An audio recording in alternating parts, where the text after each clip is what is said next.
I-count muna natin. Kailangan po pag na-receive nyo, pagpapaship ako sa North and South, mga reseller kong mahal, kailangan po i-video nyo muna bago nyo pag-open nyo po ha, para kunwari pag kulang, pag hindi naman din kasi natin masasabi na perfect po lagi. Kasi po, dahil sa sobrang busy po, minsan, nagkakamali din po talaga kami, lalo na yung mga staff ko.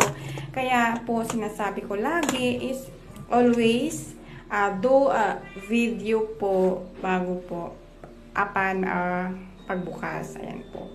So, yan. Kasi po, ganun din ako. Pagdating ng gold po sa akin, kailangan ko po yan siyang i-recount.